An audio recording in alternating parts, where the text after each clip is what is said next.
अस्सलाम वालेकुम। तो आज पूरे घर ने सोच लिया था कि सारी शैतानी जितनी बिल्लू हमारे साथ करता है, आज जितनी शैतानी हम बिल्लू के साथ करेंगे, उसे बहुत ज़्यादा परेशान करेंगे। लेकिन वो कहाँ, उसे तो और मज़ा आ रहा है कि मुझे थैला के अंदर बंद कर दे। ये क्या नई चीज़ कर दी मेरे साथ, मतलब हद होती है।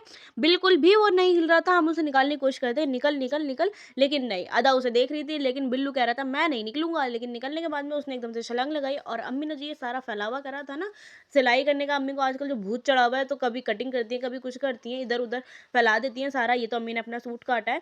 मतलब यूट्यूब नाम की जो चीज़ होती है ना, सही यूज़ मेरी माँ कर रही है उसमें। सब चीज़ उसमें से सीख रही है और बना रही है और हमारे लिए काम बढ़ा रही है। लेकिन हम क्या ही कर सकते हैं, हमें क्या करना है, हमें सफाई करनी है, क्योंकि हमारी माँ बिगाड़ेंगे और हम साफ करेंगे। क्योंकि हम कौन है, हम हैं उनकी औलाद, कमी औलाद नहीं है हम उनकी काम वाली औलाद है। और हमने सारा काम करने के बाद में आज नहलाया है अदा को और बिल्लू को। और उनको इतनी ठंड लग रही थी कि फरहीन कह रही थी अगर इन्हें इतनी ठंड लग रही है तो मैं नहीं नहा रही, क्योंकि इन्हें जब इतनी ठंड लग रही है तो फिर मुझे कितनी ठंड लगेगी।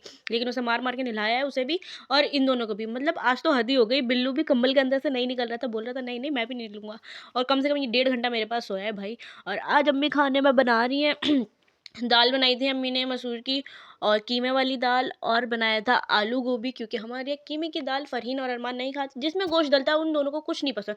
मतलब हिंदू वाले घर में पैदा होना चाहिए, क्योंकि सारे काम तो इनके शाकाहारी वाले हैं। इसलिए मिलते हैं नेक्स्ट वीडियो।